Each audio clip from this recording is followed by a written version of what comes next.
2 months in the hospital, and when I finally come home, my apartment is gone. My own son sold it for $70,000, worth $350, and smiled, saying, I needed cash. 42 years of memories, my home, my life's work. Gone.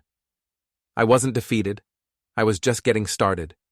Before we go any further, take a second to subscribe, hit the hype button and like the video. It really helps the channel grow. And tell us in the comments, what would you do in this situation? The taxi pulled up to the building on Maple Street where I'd lived since 1983. Every brick, every crack in the sidewalk was familiar. I paid the driver and stood there, keys in hand, breathing in the October air. The hospital smell still clung to my clothes, that mix of disinfectant and stale food that makes you grateful to be alive but desperate to forget. My legs were weak. 2 months flat on your back will do that to you. The pneumonia had nearly taken me out, but I'm Jack Harrison, 65 years old, and I don't go down easy. I built houses, bought properties, survived 3 recessions, and a messy divorce. A lung infection wasn't going to finish me. I walked toward the entrance. Mrs. Chen from 3B waved from her window, but her smile looked wrong, forced, like she knew something I didn't. The lobby smelled like lemon cleaner. Everything looked normal. The elevator hummed as it carried me up to the 4th floor. I walked down the familiar hallway, counting doors out of habit. 4A, 4B, 4C. Mine was 4D. I put the key in the lock. It didn't turn. I tried again. Nothing. The key wouldn't even slide in properly. That's when I noticed the door looked different. New paint, darker shade of brown. My chest tightened. Not the pneumonia this time. Something else. I knocked, waited, knocked again, harder. A young woman opened the door, maybe 30. Blonde hair, yoga pants, holding a coffee mug that said, "Live, laugh, love." "Can I help you?" she asked. "This is my apartment," I said. Her face went blank. No. I've been living here for 6 weeks. I bought it from the previous owner. I'm the previous owner, Jack Harrison. This is my home. She stepped back. "Look, I don't know what kind of scam this is, but I have all the paperwork. I bought this place legally. You need to leave or I'm calling the police." The world tilted. I grabbed the door frame to steady myself. "Who sold it to you?" I managed. "The owner, Austin Harrison. He said his father had passed and I'm his father. And I'm not gone anywhere." She slammed the door in my face. I stood there in the hallway, my heart hammering against my ribs. Passed away.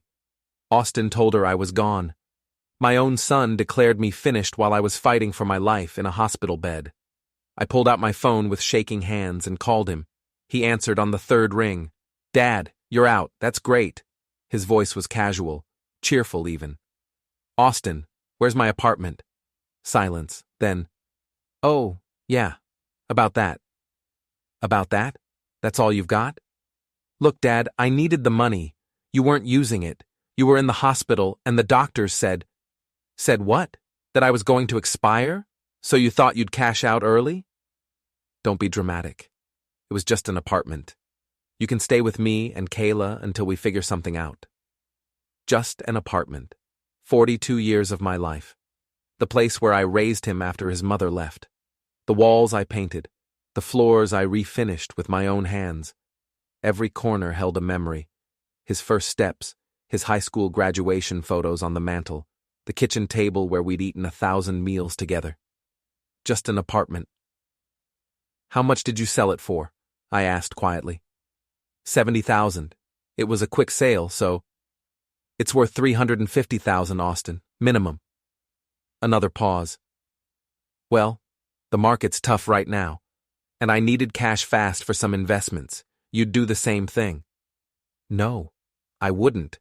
Not in a million years." "You forged my signature," I said. "That's fraud." "Dad, come on. You're my father. What's yours is mine eventually anyway, right? I just moved up the timeline. You should be thanking me.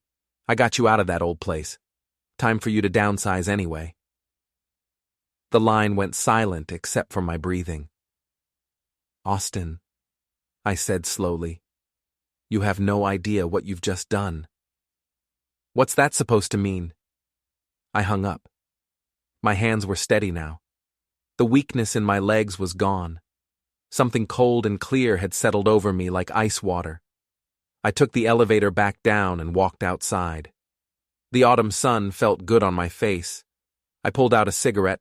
Doctor said I should quit, but right now I needed it, and lit up. "Mr. Harrison?" I turned. Margaret Gavin from 2C stood there with her grocery bags. She was maybe 60, sharp eyes behind wire-frame glasses, always dressed like she had somewhere important to be. "Margaret." "I heard what happened," she said carefully. "The new tenant. She told everyone in the building. Said Austin sold your place while you were sick." I nodded. Couldn't trust my voice yet. She set down her groceries. "I used to work in real estate law. 30 years. If you need help." I looked at her. Really looked. Her expression wasn't pity. It was something else. Anger, maybe. Or recognition. Like she'd seen this kind of thing before and it made her sick.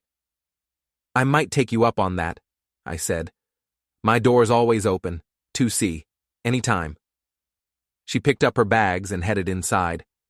I stood there smoking, watching the cars pass by on Maple Street. In my pocket, my phone buzzed. Austin calling back.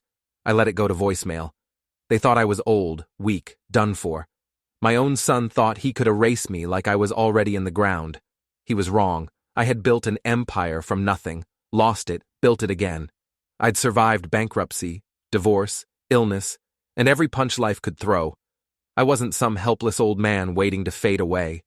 I was Jack Harrison, and if Austin wanted to play games with my life, he was about to learn exactly who he was dealing with. I finished my cigarette and crushed it under my heel. Time to get started. I spent that first night in a cheap motel off Highway 9, the kind of place where the neon sign flickers and you can hear your neighbors through the walls. I didn't sleep. Couldn't. Every time I closed my eyes, I saw Austin's face, that smile he'd had as a kid, bright and innocent before Kayla got her claws in him. Or maybe I was kidding myself. Maybe the rot was always there. At 6 a.m, I was up and dressed. I'd made a list in the dark, scribbling on motel stationery by the light of my phone. Names, numbers, people who owed me favors, banks, lawyers, city records. First stop, county recorder's office. The building was old brick, built back when government buildings looked like they meant business. I climbed the steps slower than I wanted to, still feeling the pneumonia in my lungs. Inside, fluorescent lights hummed overhead. A bored clerk sat behind bulletproof glass, filing her nails. "Help you?" she asked without looking up. "Property records, 412 Maple Street, Unit 4D. She sighed, typed something into her computer. "What do you need?" "Everything. Sale documents, deed transfer, notarization records." "That'll be $15. I slid a 20 through the slot. She printed everything out, stamped it, shoved it through. I took the papers to a table in the corner and started reading. There it was, sale date, September 15th, 6 weeks ago. I'd been in intensive care, barely breathing through a ventilator, and according to these documents, I'd signed the property over to Austin for $70,000. I looked at the signature. It was decent, close enough to pass a casual inspection. But I'd been signing my name for 65 years. I knew every loop, every angle. This wasn't mine. The notary seal looked legitimate. I pulled out my phone and took pictures of everything. Name of the notary, Robert Finch. Address in downtown. Time stamped 2:00 p.m. on September 15th. I checked my hospital records on my phone. On September 15th at 2:00 p.m., I'd been sedated, intubated, and fighting for my life. There was my proof. I gathered the papers and walked back to the clerk. "Who do I talk to about reporting fraud?" She looked up, actually interested now. "District Attorney's office, 3rd floor." The DA's office was quieter. Thick carpet, wooden doors with frosted glass. A receptionist, young guy with a hipster beard, gestured toward a row of chairs. Someone will be with you shortly. Shortly turned into an hour. I sat there watching lawyers walk past in expensive suits, carrying briefcases, talking on phones. Finally, a woman in her 40s came out. "Mr. Harrison, I'm Assistant DA Jennifer Walsh. You wanted to report fraud?" We went into her office. I spread the documents on her desk and explained everything. She listened, made notes, asked questions. Her face stayed neutral the whole time. "This is definitely worth investigating," she said when I finished. "But I have to be honest with you. These cases take time. Months, sometimes years. And going after family..." She trailed off. "Are you sure you want to do this?" "He stole my home while I was dying. You're darn right I want to do this." She nodded. "Okay. Leave these with me. I'll start the paperwork." I left feeling marginally better. At least the wheels were turning. But legal proceedings wouldn't get me justice. Not fast enough, not the way I needed. From the courthouse, I went straight to my bank. First National, where I'd had accounts for 30 years. The manager, Phil Stevens, knew me by name. "Jack, good to see you up and around. We heard about the hospital." "Thanks, Phil. I need to check something." "My accounts. Has anyone accessed them recently? Any unusual activity?" His smile faded. "Let me pull up your records." He typed, clicked, frowned. There were some wire transfers. About 8 weeks ago. $40,000 moved from your savings to an account under Austin Harrison's name. My jaw clenched. "I didn't authorize that." "The authorization came through with your signature and security code." "Show me." He turned the screen. There was my signature again. Same forgery as the property documents. And somehow, Austin had gotten my security code. "Phil, I need copies of everything. Every transfer, every document, every piece of paper with a signature on it." "Jack, if this is fraud, it is. And I'm handling it." He printed everything. Fat stack of papers that documented exactly how my son had drained my accounts while I was unconscious. Total damage. Apartment sold for $70,000 under market value. $40,000 transferred from savings, plus smaller amounts. $5,000 here, $2,000 there, dating back months before I got sick. Austin and Kayla had been planning this for a while.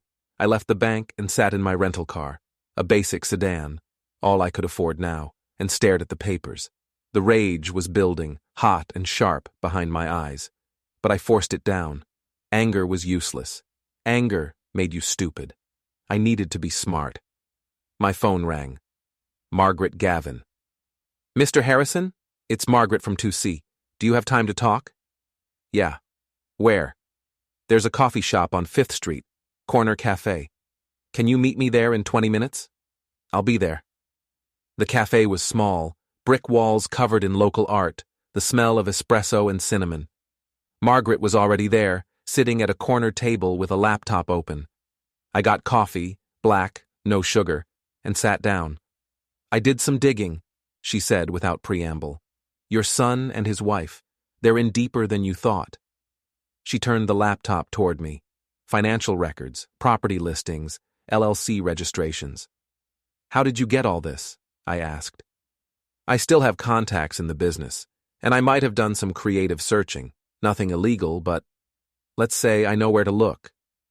She pointed at the screen. Austin and Kayla formed an LLC 3 months ago, Harrison Properties Group. They've been buying up distressed properties, foreclosures, short sales, flipping them fast. With my money. Exactly. They needed capital. That's why they went after your apartment and your accounts. But here's the interesting part. She clicked to another document. They're leveraged to the limit. Mortgages on everything. Credit cards maxed out. They're holding 7 properties right now, all with balloon payments coming due in the next 60 days. I leaned back. So they're broke. Worse, they're drowning. One domino falls, the whole thing collapses. And your apartment sale, that was supposed to be their lifeline. But $70,000 barely covered their immediate debts. A plan was forming in my mind. Rough edges, but the shape was there. "Can you keep digging?" I asked. Everything about their properties, who holds the mortgages, payment schedules, everything. Already on it. She pulled out a folder. This is what I have so far. I'll get you more by tomorrow. I took the folder. Why are you helping me? Her expression went cold. Because I watched my sister get cleaned out by her son-in-law. He convinced her to sign over her house, then put her in a nursing home and forgot she existed. She passed last year, alone, broke. I couldn't stop it then. She looked at me.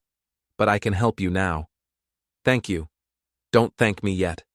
Just win. I drove back to the motel with Margaret's folder and my bank records, spread everything on the bed and started connecting dots. Austin and Kayla's whole operation was built on sand.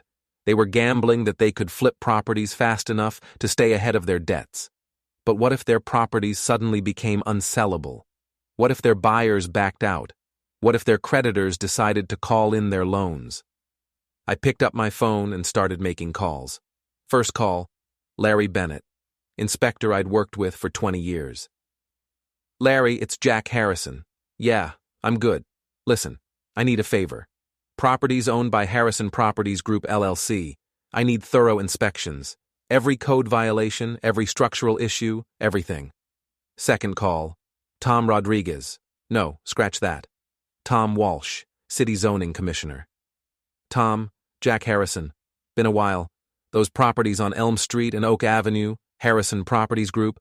I think there might be zoning violations. Might want to check on that. Third call, Pete Donovan, commercial real estate agent. Pete, Jack Harrison, those flips by Harrison Properties Group. Word on the street is they're having foundation problems. Might want to warn your buyers.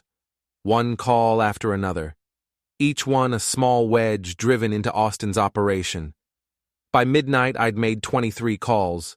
My voice was raw, my throat burned from talking, but I felt good, better than I had in months.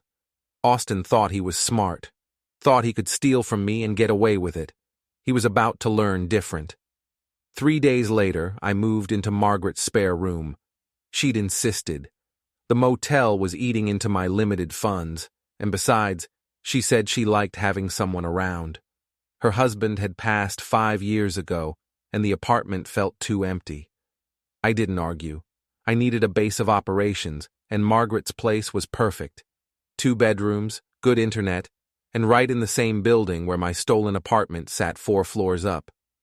Every day, I could look up and remember exactly why I was doing this. On the 4th morning, Margaret knocked on my door at 7. Coffee's ready, and you need to see this. I followed her to the kitchen table. Her laptop was open, showing a local news website. The headline made me smile. Multiple code violations found at Harrison Properties Group Holdings. I leaned in and read. Larry had done his job perfectly. Every property Austin owned had been inspected and found wanting. Electrical issues, plumbing violations, improper permits. One house had structural damage that made it unfit for occupancy. There's more, Margaret said, clicking to another tab. 2 of their buyers backed out yesterday, and the bank is reviewing their loans. How do you know about the buyers? I have a friend at the title company. She owed me a favor. I sipped my coffee. It was good, strong, the way I liked it. What about their payment schedule? She pulled up a spreadsheet. First balloon payment is due in 12 days, $60,000. Without that apartment sale money lasting and with buyers backing out. She looked at me. They're going to default. Good. My phone buzzed. Unknown number. I answered. Dad. Austin's voice was tight, controlled. We need to talk. I'm listening. What are you doing? What am I doing? I'm recovering from pneumonia. What are you doing? Don't play games. The inspections, the zoning complaints, the rumors about our properties.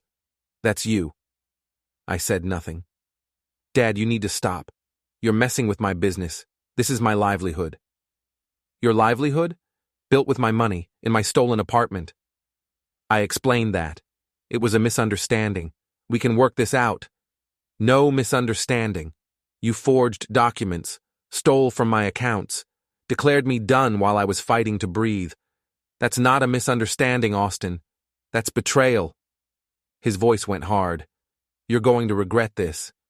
I already regret it. I regret raising a son who thinks stealing from his father is acceptable, but I'm past regret now. Now I'm just settling accounts. If you don't back off, You'll what? Forge more papers?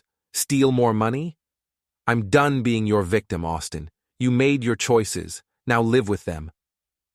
I hung up. Margaret was watching me. He threatened you? Tried to, but he's scared. I can hear it in his voice. His operation is falling apart, and he knows it. Be careful. Scared people are dangerous. So am I. That afternoon, I took a walk. Needed to clear my head, get some air. I ended up at the construction site where I'd built my first apartment complex back in 1987. 30 units, brick and mortar, every nail and board chosen by me. I'd sold it 15 years ago, but the building still stood, solid as the day I'd finished it. I stood there looking up at it, remembering the man I'd been. Younger, stronger, hungry to prove myself. Building something that would last. Austin didn't understand that. He only understood quick money. Flip a house, make a profit, move on.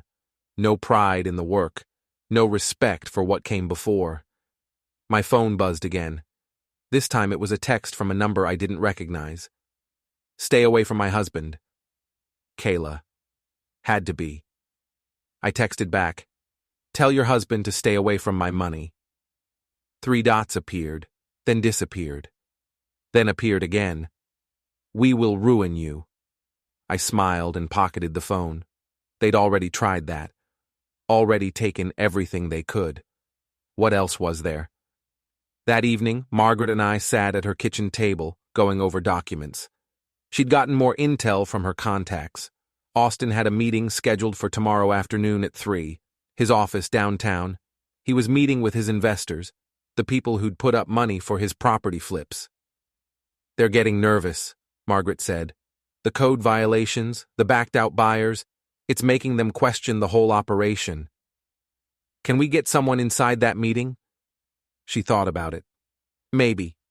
I know someone who does freelance consulting. She could pose as a potential investor. Do it. The next morning, I got up early and drove to Austin's office. I didn't go in. Just sat in my car across the street watching. 7th floor, corner office with floor-to-ceiling windows. I could see him up there, moving around, talking on the phone. At 2:45, people started arriving. 3 men in suits, 1 woman with a briefcase. They went up together in the elevator. At 2:55, Margaret's consultant friend arrived. Her name was Linda Chen, no relation to Mrs. Chen in 3B. She was maybe 50, dressed sharp, carrying a leather portfolio. She looked exactly like someone with money to invest. She went inside. I waited. At 3:30, my phone rang. Linda, I'm out, she said quietly. Parking garage level 2. I drove over and found her standing by her car. That was enlightening, she said. Your son is in serious trouble. His investors are furious. One of them threatened legal action. Another demanded his money back immediately. What did Austin say? He tried to calm them down, promised the code violations were minor, that everything would be fixed. But nobody believed him. The meeting fell apart. They gave him 2 weeks to either fix everything or return their investments in full. How much are we talking? Combined? About 200,000. I let out a breath. Austin didn't have 200,000. Not anymore. One more thing, Linda said. His wife was there, Kayla. She's the one really running things. Austin just does what she tells him, and she knows they're in deep trouble. I saw it in her face. I thanked Linda and paid her the consulting fee we'd agreed on. She drove off, and I sat there in the parking garage, thinking. Kayla was the brains. Austin was just the face. She'd been the one to convince him to steal from me. I was sure of it now. She'd seen an opportunity, a sick old man with assets, and she'd convinced Austin to take what wasn't his. Fine. If she wanted to run this operation, She could take the fall for it, too. I drove back to Margaret's apartment.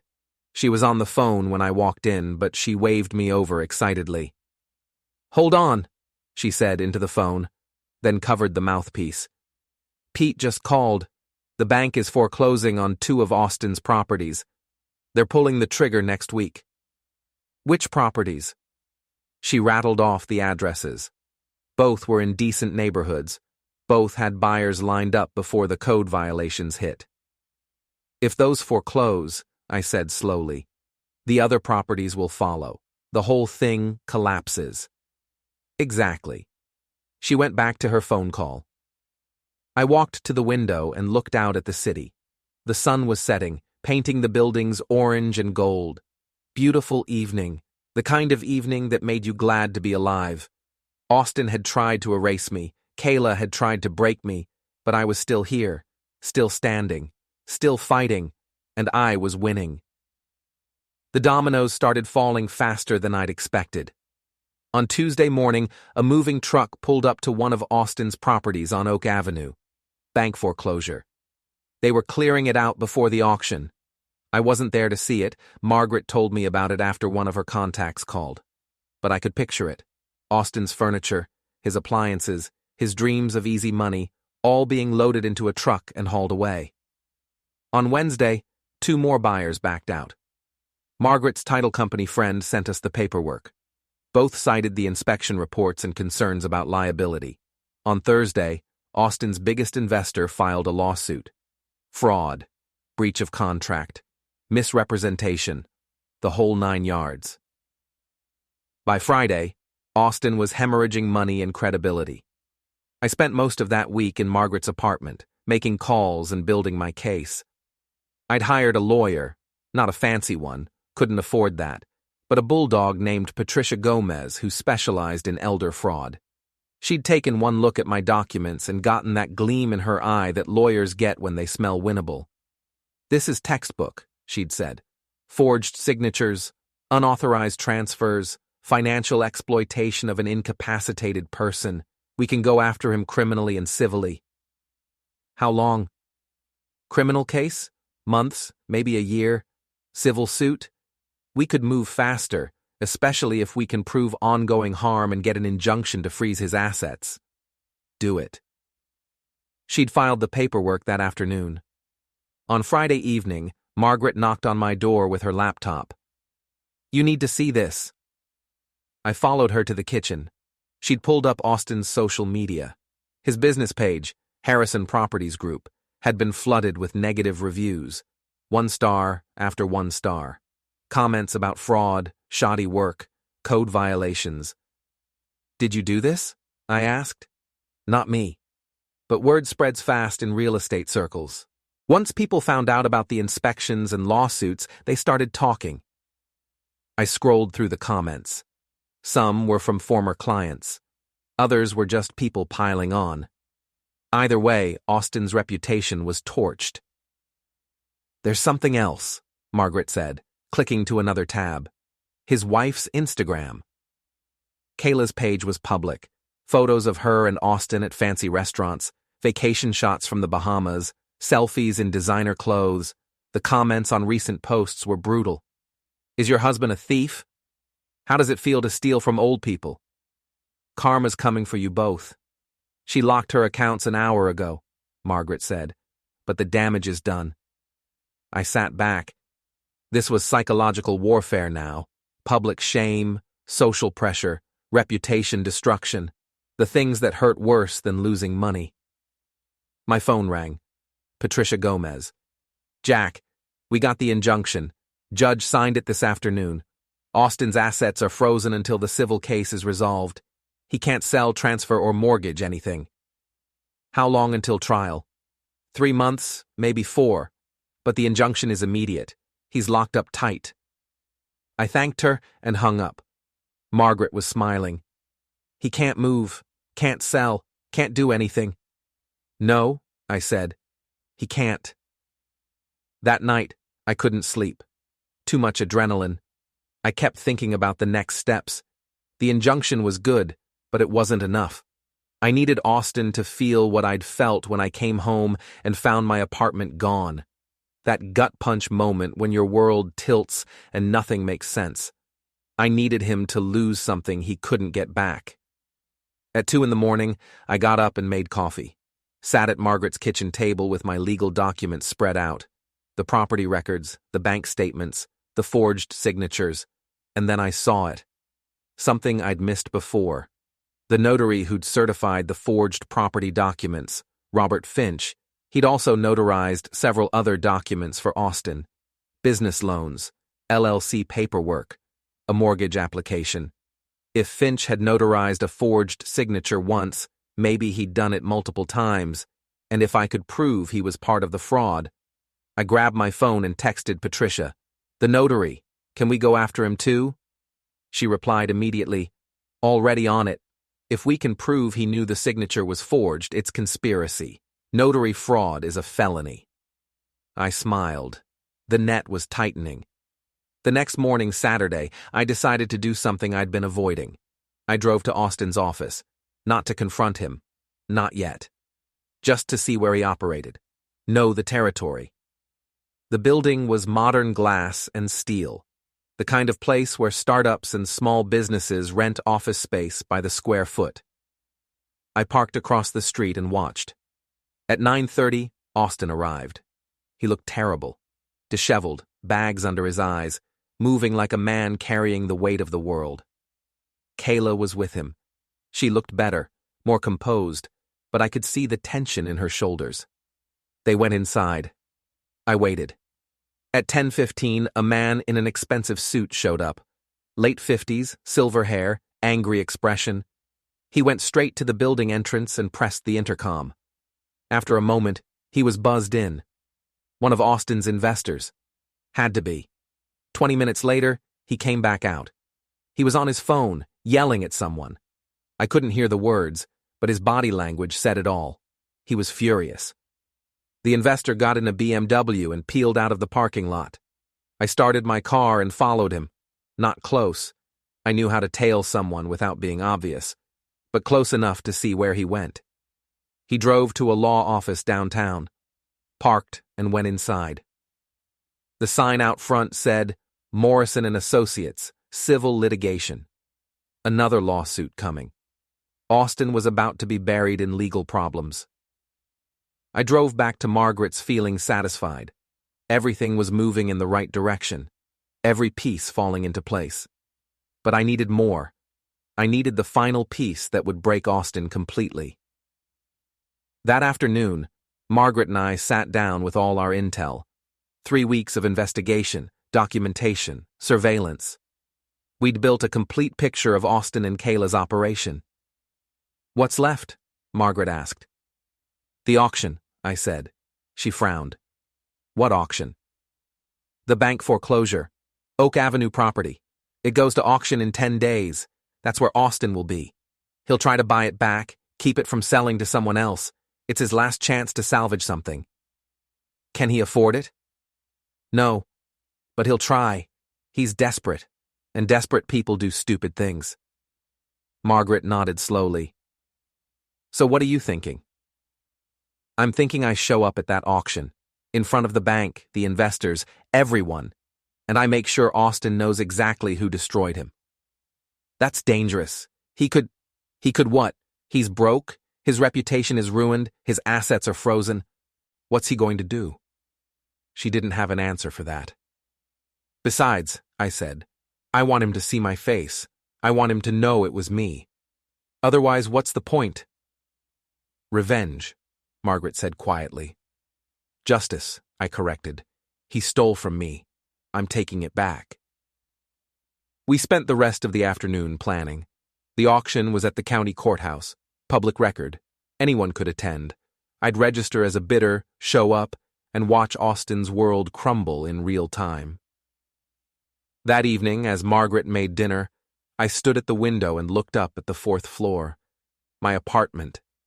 Some stranger was living there, probably had no idea about the fight happening under the surface. Soon I'd get it back. Not tomorrow, not next week, but eventually. Patricia had assured me that if we won the civil case, and we would, the apartment sale could be voided. The buyer would get her money back, and I'd get my home. But first, I needed to finish what I'd started. I needed to face Austin one more time, and I needed to win. The week before the auction felt like watching a slow-motion car crash. Every day brought new disasters for Austin. Monday, another lawsuit filed. This one from a contractor claiming Austin owed him $30,000 for unpaid work.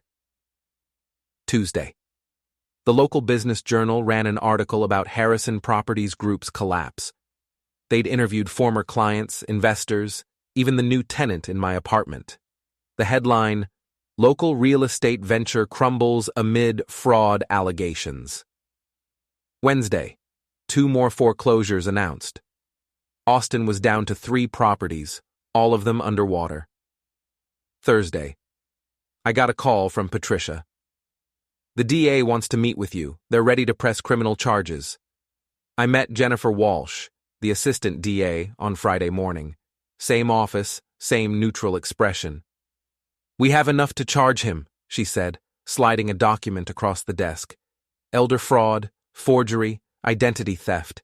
He's looking at 3 to 5 years if convicted." 3 to 5 years. I let that sink in. My son, in prison. Part of me felt sick, but the bigger part, the part that remembered standing in that hallway, locked out of my own home, felt nothing but satisfaction. "When?" I asked. "We'll file charges next week, after the auction. We don't want to spook him into running." Made sense. Austin was cornered, but he didn't know just how cornered yet. Let him think he still had options. Let him come to the auction believing he could salvage something, then drop the hammer. I thanked Jennifer and left. That weekend, Margaret and I went over the auction details. Saturday afternoon, 2 o'clock, county courthouse steps. The Oak Avenue property would be sold to the highest bidder, starting at $45,000, the amount Austin owed on the mortgage. "Are you actually going to bid?" Margaret asked. "Depends. If it stays low, maybe. I've got some money left, enough to make a statement. And if Austin bids? Then I outbid him. I want him to watch me take back what's mine." Sunday night, I barely slept, kept running scenarios through my head. What I'd say, how Austin would react, what Kayla would do. By Monday morning, I was wired on coffee and adrenaline. Margaret made breakfast, eggs, toast, bacon, but I couldn't eat. My stomach was twisted in knots. "You should eat," she said. "You'll need your strength." "I'm fine." She sat across from me. "Jack, what happens after today?" "What do you mean?" "I mean, after the auction, after Austin is arrested, after you get your apartment back. What then?" I hadn't thought that far ahead. Honestly, I'd been so focused on taking Austin down that I hadn't considered what came next. "I don't know," I admitted. "But I know I can't let this go. He needs to face consequences." "I agree. Just make sure you're doing this for the right reasons." "What other reasons are there?" She smiled sadly. "That's what I'm afraid of." At 1:30, we drove to the courthouse. The building was old granite, built back when courthouses were meant to intimidate. Wide steps leading up to massive columns, the kind of place where justice happened, for better or worse.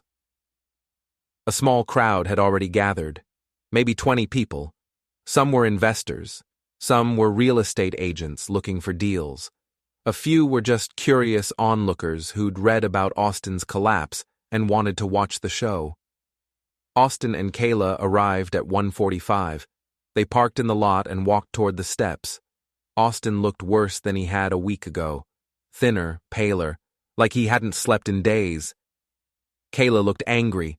Her jaw was set, her eyes hard. They saw me standing there with Margaret. Austin stopped, just froze on the sidewalk, staring at me. Kayla grabbed his arm and pulled him forward. "Ignore him." But Austin couldn't ignore me. He walked straight over, Kayla trailing behind. "Dad, what are you doing here?"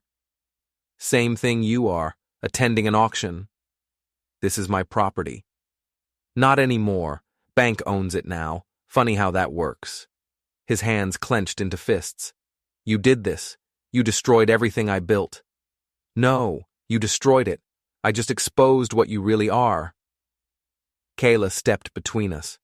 Back off, old man. This isn't your business.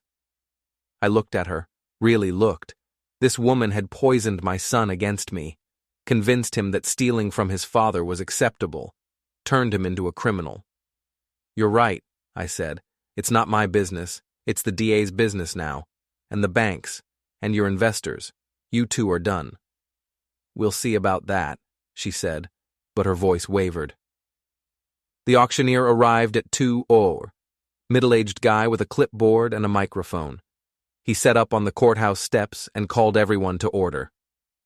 Ladies and gentlemen, we're here to auction the property at 847 Oak Avenue.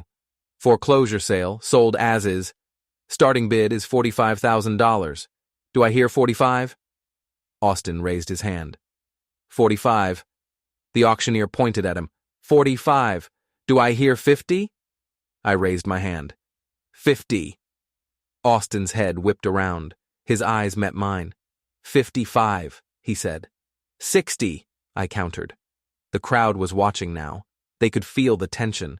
This wasn't just an auction. This was personal. 65, Austin said, his voice tight. 70.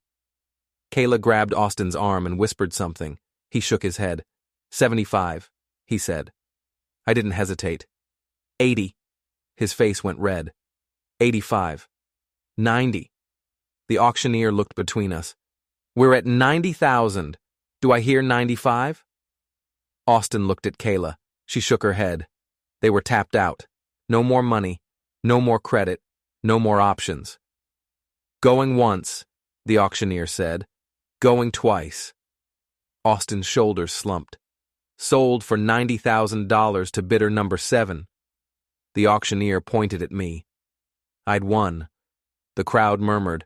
Some applauded. Margaret squeezed my arm. I felt a rush of vindication so strong it made me dizzy. Austin just stood there, staring at me. His face was a mask of shock and rage and something else. Defeat. How could you? He whispered. How could I? You stole my home, my money, my life, and you ask how I could do this? You're my father, and you're my son, which makes what you did so much worse. Kayla pulled at his arm. Let's go. It's over. But Austin didn't move. I needed that money. For us.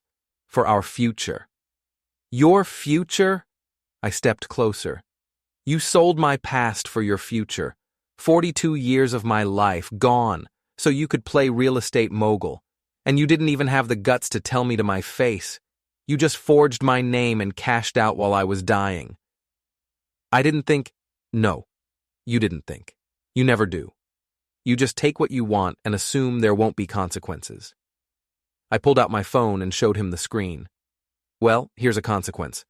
The DA is filing charges against you next week. Fraud, forgery, elder abuse. You're going to stand trial, and you're probably going to spend time behind bars. His face went white. You can't. I already did. Kayla grabbed his arm harder. Come on, we need to leave, now. She pulled him away. They walked to their car, moving fast, heads down. I watched them go. The crowd dispersed. The auctioneer handed me paperwork. I'd need to finalize the purchase, arrange financing, but the property was mine. Margaret stood beside me. How do you feel? Good, I said. And I meant it. For the first time in months, I felt good. What now? Now we finish this. I didn't go home, well, to Margaret's place, right away. I needed to walk, clear my head, process what had just happened. I'd taken Austin's property, watched him crumble, seen the moment he realized he'd lost. It felt right. I walked through downtown, past coffee shops and boutiques, past the construction site where I'd built my first building. The city looked different now. Cleaner, sharper, like someone had turned up the contrast. My phone buzzed. Patricia Gomez. Jack, I heard about the auction. Congratulations. Thanks. Listen, I've been reviewing the documents. The apartment sale. I think we can get it voided within 60 days, maybe sooner. The forgery is so obvious that the judge will have no choice but to reverse it. And the new tenant? She'll get her money back. She's actually cooperating with us. Once she found out about the fraud, she wanted out. Nobody wants to live in a stolen apartment. I smiled. What about my bank accounts? Those are trickier. The money's been spent, but we can go after Austin's assets. Once the freeze is lifted and we win the civil case. You won't get everything back, but you'll get most of it. Most of it. Better than nothing. Better than what Austin deserved. I thanked her and kept walking. Ended up at the riverfront, watching the water flow past. Cold November wind off the water, biting through my jacket, but I didn't care. My phone buzzed again. Unknown number, I answered. Yeah? Mr. Harrison? A woman's voice, young, nervous. Speaking. My name is Emily Martinez. I'm a reporter with the Tribune. I'm doing a story about Austin Harrison and his real estate company. I heard you were at the auction today. I was wondering if you'd be willing to talk. A reporter. I'd seen this coming. The story was too juicy not to attract media attention. What kind of story? I asked. Human interest. Local businessman's fall from grace. But I want to talk to you specifically. I heard he's your son, and that he defrauded you. Where did you hear that? Public records, the lawsuits, the DA's investigation, it's all on file. Smart reporter. Did her homework. What do you want to know? I asked. Can we meet? In person? I'd like to hear your side of things. I thought about it. Part of me wanted to stay quiet, let the legal system handle it. But another part, the part that wanted the world to know what Austin had done, said yes. Tomorrow, I said. Corner Cafe on 5th Street, 11 a.m. I'll be there. Thank you, Mr. Harrison. She hung up. I stood there at the riverfront, watching the water, thinking about tomorrow's interview. What I'd say, how much I'd reveal, whether I wanted my face in the paper. Yeah, I did. I wanted everyone to know what Austin and Kayla had done. I wanted their names attached to the words fraud and theft and betrayal. I wanted them to walk down the street and have people whisper behind their backs. Justice wasn't just about winning in court. It was about reputation, legacy, making sure everyone knew the truth. I walked back to Margaret's apartment. She was on the phone when I arrived, but she waved me in. That was Pete, she said after hanging up. One of Austin's remaining properties just got hit with another code violation. Major electrical issue. It's been red tagged. Uninhabitable. How many does he have left? 2. And both are about to foreclose. He's got maybe a week before he loses everything. I sat down at the kitchen table. Good. Margaret studied me. You're not having second thoughts, are you? No. Why? Because he's your son, and you're about to watch him lose everything and possibly go to prison. That has to affect you. It does, but not the way you think. I looked at her. I spent 42 years being his father, raising him, teaching him right from wrong. And he chose to ignore all of it. He chose to steal from me. He chose to betray me. That's on him, not me. She nodded slowly, just making sure. That night, I dreamed about the apartment, my old place on the 4th floor. I was walking through it, room by room, remembering.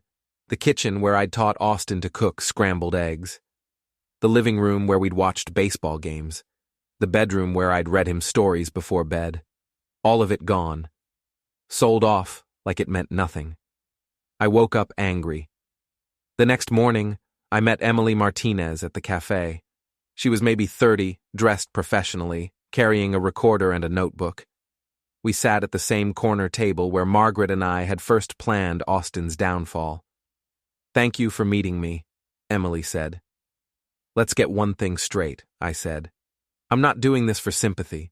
I'm doing it because people need to know what happened, what my son did. I understand. Can you tell me the story? From the beginning? So I did. All of it. The hospital.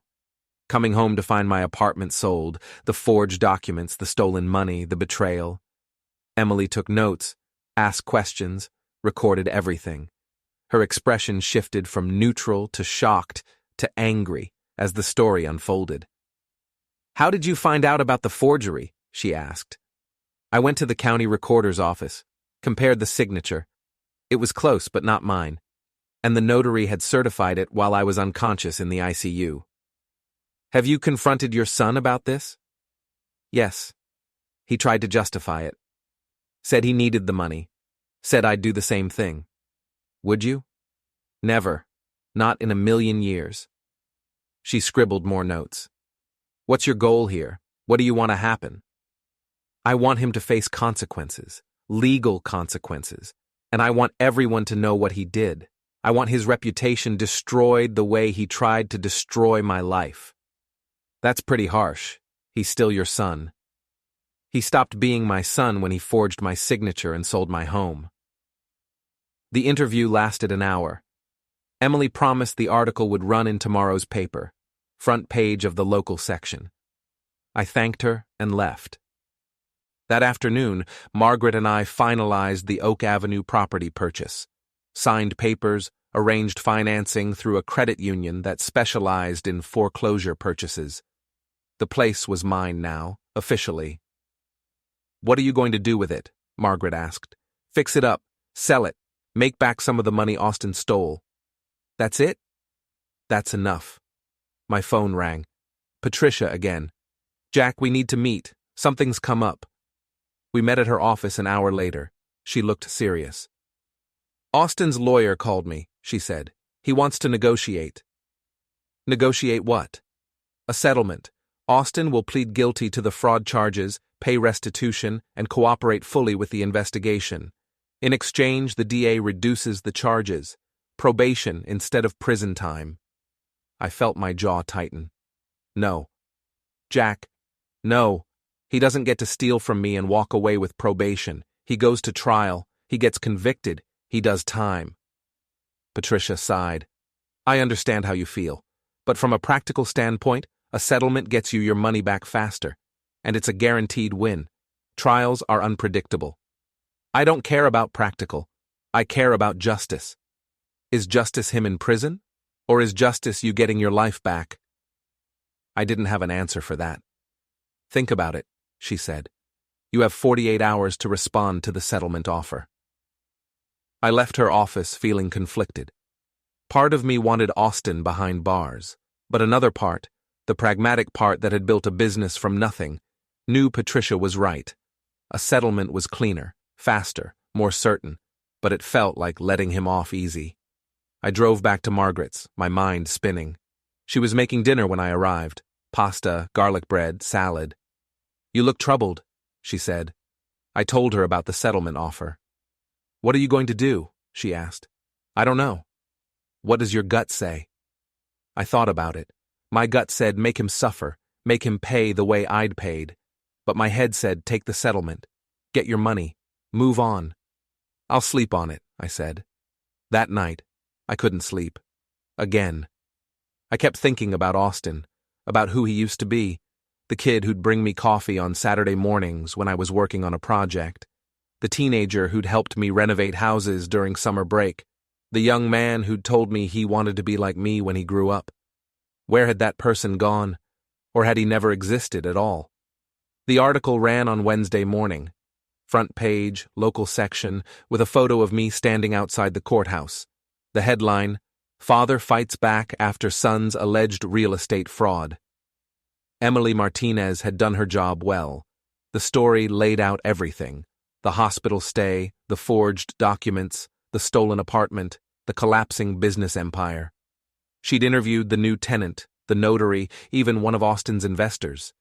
The picture she painted was devastating. By noon, my phone was blowing up. Old friends calling to offer support. Former business partners wanting to help. Random strangers sending messages of encouragement. And then there were the other calls. Media requests. 3 different TV stations wanted interviews. A podcast about true crime wanted me to come on and tell my story. I declined them all. The newspaper article was enough. I'd said what I needed to say. Margaret showed me social media. The story had been shared hundreds of times. People were furious on my behalf. Austin's name was trending locally, and not in a good way. His LinkedIn profile is gone, Margaret said, and Kayla deleted all her social media. They were trying to hide. Too late. On Thursday, Patricia called. The DA wants an answer on the settlement, today. I'd been thinking about it for 2 days, turning it over in my mind, weighing the options. No settlement, I said. We go to trial. Jack, are you sure? This could take months, and there's no guarantee. I'm sure. He doesn't get to buy his way out of this. He goes to trial. He faces a jury. He gets convicted. Long pause. Okay, I'll tell them. She hung up. Margaret looked at me. No second thoughts? None. That afternoon, I drove to the Oak Avenue property, my property now. I wanted to see what I'd bought, assess the damage, figure out how much work it needed. The house was a disaster. Peeling paint, sagging gutters, overgrown yard. Inside was worse. Water damage, electrical issues, a kitchen that hadn't been updated since 1985. But it was fixable. Everything was fixable if you had the time and money and willpower. I stood in the living room, looking around, making mental notes. I'd need a contractor, an electrician, a plumber, but I had contacts, people who owed me favors, people who'd worked cheap for an old friend. I could flip this place in 3 months, maybe less. My phone rang. Austin. I almost didn't answer, but curiosity got the better of me. What do you want? His voice was barely a whisper. Dad, please. We need to talk. We've got nothing to talk about. Please. Just 5 minutes, face to face. I should have hung up. Should have told him to talk to my lawyer. But something in his voice, desperation maybe or genuine remorse, made me hesitate. Where? I asked. The park on Elm Street, the one with the gazebo, tomorrow morning, 9 a.m. I'll be there. I hung up. Margaret wasn't happy when I told her. It could be a trap. He could try something. Austin's not dangerous. He's weak. That's his whole problem. His wife isn't weak. Kayla won't be there. This is between me and him. I showed up at the park at 8:55 the next morning. Cold day, gray sky, wind blowing fallen leaves across the grass. The gazebo sat empty in the center of the park, white paint peeling, looking forgotten. Austin arrived at 9 on the dot. He was alone. He walked toward the gazebo slowly, like a man heading to his own execution. I didn't stand, just sat there on the bench, watching him approach. He sat down across from me, wouldn't meet my eyes. Thank you for coming, he said quietly. Say what you need to say. He took a breath. I'm sorry. For everything. For the apartment, for the money, for all of it. I was desperate. Kayla and we were drowning financially. I thought if I could just get some capital, flip a few houses, we'd be okay. I thought you'd never know. You thought I'd be gone. That's different. No, don't lie. You sold my apartment while I was dying because you thought I wouldn't make it. You cashed in early. Admit it. His hands were shaking. Okay. Yes. I thought you might not make it. And I panicked. We had debts, creditors calling, the business was falling apart. I saw an opportunity, and I took it. An opportunity. That's what you call stealing from your father. I know it was wrong. I know that now. But at the time, I couldn't think straight. Kayla kept pushing me, saying we had no choice, that you'd want me to have it anyway eventually. Don't blame her. You made the choice. You forged the signature. You stole the money. He nodded. You're right. It was me. And I'm sorry. I know that doesn't fix anything, but I am. You're only sorry because you got caught. If I'd stayed in the hospital another month, you'd have cleaned out everything I own and never looked back. He didn't argue. We sat there in silence. Wind rattled the gazebo's roof. A jogger passed by on the path, not looking at us. "The DA offered a settlement," Austin said. "My lawyer told me you rejected it." "That's right." "Why?" "Because you need to face consequences. Real consequences. Not a slap on the wrist and probation." "I'll lose everything. My business, my reputation, my freedom. Isn't that enough?" "You already lost your business and reputation. Prison is what you have left." His voice broke. "Dad, please, I'm begging you. Don't do this. Don't send me to jail. I'll pay you back. Every penny. I'll spend the rest of my life making this right." I looked at him. Really looked. This was my son. The boy I'd raised. The man I'd hoped he'd become. And he was sitting here, broken and desperate, begging for mercy. Part of me wanted to give it to him. The father part. The part that still remembered teaching him to ride a bike and helping with his homework and being proud when he graduated college. But the other part, the part that had suffered and fought and clawed his way back, that part said no. "You made your choices," I said. "Now live with them." I stood up and walked away, left him sitting there in the gazebo. I didn't look back. That weekend, Patricia filed our response to the settlement offer. No deal. We're going to trial. She also accelerated the civil case, pushing for an earlier court date. "We've got momentum," she said. "The newspaper article, the social media attention, the criminal charges. The judge will want to move this fast." "How fast?" 60 days, maybe less. 60 days until Austin's trial. 60 days until he potentially went to prison. 60 days until I got my life back. I could wait that long. On Sunday, Margaret and I went to church. I'm not particularly religious, but she'd invited me and I didn't have anything else to do. The sermon was about forgiveness, about letting go of anger and embracing mercy. I sat there listening, feeling like the universe was sending me a message, but I wasn't ready to hear it. After church, we got lunch at a diner. Margaret ordered the special, meatloaf and mashed potatoes. I got coffee and pie. Wasn't hungry. "He called me," Margaret said suddenly. "Who?" "Austin. He got my number somehow. Called me yesterday." I set down my fork. "What did he want?" "He wanted me to talk to you, to convince you to accept the settlement. He's terrified of going to prison." "What did you tell him?" "I told him to talk to his lawyer, not me." I nodded. "Good. But Jack, do you think maybe he's learned his lesson? Maybe prison isn't necessary?" "You sound like Patricia." "I'm just asking." I pushed my pie around the plate. "Let me ask you something. If your sister's son-in-law had been caught, arrested, charged, would you have wanted him to do time?" Her expression hardened. "Yes." "Then why should Austin be different?" "Because he's your son." "That makes it worse, not better. He knew exactly what he was doing.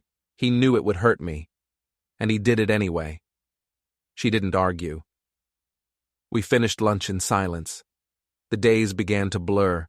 Patricia filed motions, the DA built their case, and Margaret kept uncovering details about Austin's collapsing business. I focused on the Oak Avenue house. I hired 3 old construction buddies.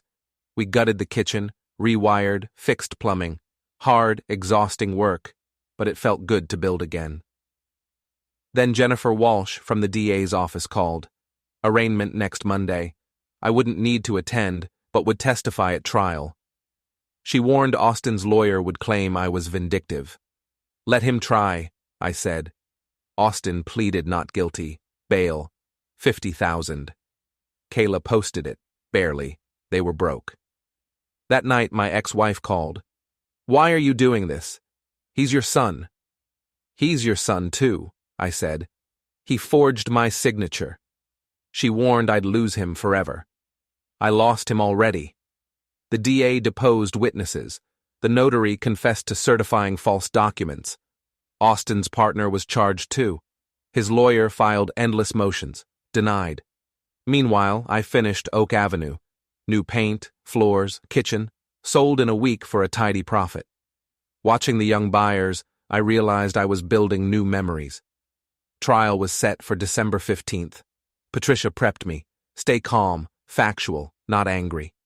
You're the victim, not the aggressor. Made sense. 2 weeks before trial, Austin's company collapsed. Foreclosures, bankrupt. A week before, Kayla showed up, tired, desperate. You're destroying us. You destroyed me, I said. Get out. She left crying. I felt nothing. The weekend before trial, I stood outside my old apartment, soon to be mine again. Home. Sunday night, no sleep. At dawn, coffee with Margaret. You're doing the right thing. I know. We drove to court through media crowds. Inside, Austin looked defeated. The judge entered. The DA called it a case of greed and betrayal. Austin's lawyer called it a family misunderstanding. Then, the state calls Jack Harrison. I took the stand, sworn in, and began my testimony. Testifying was harder than I'd expected. Not because I didn't know what to say. I knew the story backward and forward. But sitting there, looking at Austin across the courtroom, seeing his face, it brought everything back. The shock, the betrayal, the rage. I stuck to the facts. Jennifer walked me through everything chronologically. The hospital stay, coming home, discovering the apartment was gone, the forged signature, the stolen money. How did you feel when you discovered what your son had done? Jennifer asked. Objection, David Brennan said. Relevance. Your Honor, the emotional impact is relevant to the severity of the offense, Jennifer argued. Judge Coleman nodded. Overruled. The witness may answer. I looked at the jury. I felt destroyed. 42 years of my life gone. My home, my savings, my trust in my own son. He took everything from me while I was fighting to survive. Thank you. No further questions. Jennifer sat down. David Brennan stood. Mr. Harrison, you and your son had a contentious relationship before this incident, didn't you? No, we got along fine. Really? You disapproved of his wife, Kayla, correct? I had concerns about her influence on him. You told Austin she was manipulative and greedy, didn't you? Yes, because she is. So you harbored resentment toward your son's spouse. That colors your perception of these events, doesn't it? No, this isn't about Kayla. This is about Austin forging my signature and stealing from me. David paced. You're a successful businessman, Mr. Harrison. You've made and lost fortunes. Is it fair to say you're used to controlling situations? I'm used to solving problems. And when your son didn't consult you about selling the apartment, you felt that control slipping away? He didn't just not consult me.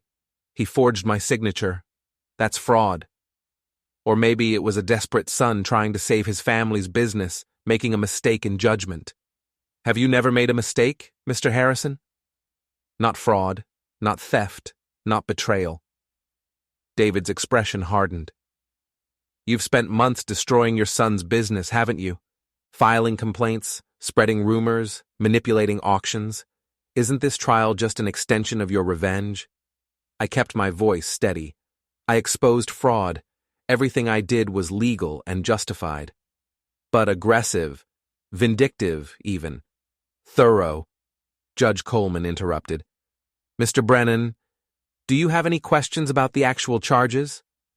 Of course, Your Honor. He turned back to me. Mr. Harrison, when you were in the hospital, did you have a living will? Powers of attorney? Any legal documents designating who could manage your affairs if you were incapacitated? No, I never thought I'd need them. So there was no clear legal framework for who should handle your finances and property during your illness. Is it possible your son genuinely believed he was helping? He forged my signature. That's not helping. That's fraud. Or perhaps he believed he was acting in your best interests, given the ambiguity of the situation. There was no ambiguity. The apartment was mine. The money was mine. He had no right to take any of it. David asked a few more questions, trying to poke holes in my story, but there were no holes. The facts were the facts. He finally gave up and sat down. Judge Coleman called a recess. I left the witness stand feeling drained. Margaret met me in the hallway. "You did great. Don't let him get in your head. He's trying to make this about control, about me being vindictive. But the jury saw the truth. You're not vindictive. You're a victim fighting back." The trial continued. Jennifer called the notary, Robert Finch. He testified about certifying the documents without proper identification. Admitted he'd been paid $500 cash by Austin to rush the process. The DA from earlier, Jennifer, then called my bank manager, Phil Stevens. He testified about the unauthorized wire transfers. Showed the jury the forged signatures. Austin's handwriting expert tried to argue the signatures were genuine, but Patricia's expert destroyed him on cross-examination. Pointed out specific differences, angles, pressure points that proved forgery. By the end of day 1, the prosecution's case was rock solid. Day 2 started with Austin's defense. David Brennan called character witnesses, friends who said Austin was a good person, business associates who claimed he was honest. Kayla testified about their financial struggles, painting Austin as a desperate man making poor choices. But none of it mattered. The facts were clear: forgery, fraud, theft. The jury deliberated for 3 hours. Margaret and I waited in the hallway outside the courtroom. Patricia joined us. We didn't talk much, just waited. Finally, the bailiff called us back in. The jury had reached a verdict. Everyone stood as the judge entered. Austin looked pale. Kayla was crying. The jury foreman stood. "We find the defendant, Austin Michael Harrison, guilty on all counts." Guilty. I felt a wave of relief so strong I had to sit down. Austin's face crumpled. Kayla grabbed his hand. David Brennan looked defeated. Judge Coleman addressed Austin. "Mr. Harrison, you have been found guilty of elder fraud, forgery, identity theft, and financial exploitation. Sentencing will be scheduled for next month. Until then, you will remain free on bail." The gavel fell. It was over. Patricia squeezed my shoulder. "You won." Outside the courthouse, reporters swarmed. I gave a brief statement. "Justice was served today. My son made choices that hurt me deeply, and now he's facing the consequences of those choices. That's all I have to say." Margaret and I drove back to her apartment in silence. I was exhausted, emotionally wrung out. But underneath the exhaustion, I felt something else.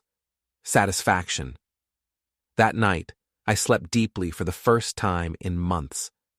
Sentencing was set for January 15th, 6 weeks away. Austin was free on bail, but his life was over. Convicted felon, no work, no money, no name. In December, I closed my affairs. Patricia finished the civil case. Austin owed full restitution. The apartment sale was voided. I moved back in. Home. Finally. The place looked the same but felt different, like it had waited for me. I cleaned, repaired, reclaimed it. Margaret helped. "How does it feel?" "Like I never left, and like everything's changed." "Because you have." She was right. I was harder, stronger. Austin never called. He and Kayla rented a cheap place. He worked construction. Karma. The night before sentencing, I watched city lights, thinking of what was coming. Part of me felt justice. Another part grieved. He was still my son. The next morning, Margaret and I sat in court. Austin looked worn. Kayla held his hand. Judge Coleman read the charges: fraud, theft, elder abuse. Austin apologized. The judge stayed firm. 4 years in state prison, parole possible after 2. Restitution, $390,000. He was led away in cuffs. I didn't look away. Outside, I told reporters, justice was served. I hope my son learns from this. Over lunch, Margaret asked how I felt. Relieved, empty. You did what you had to. I know I did the right thing. Back home, I looked at my city. Austin was in prison. My home was mine. The fight was over. I'd won.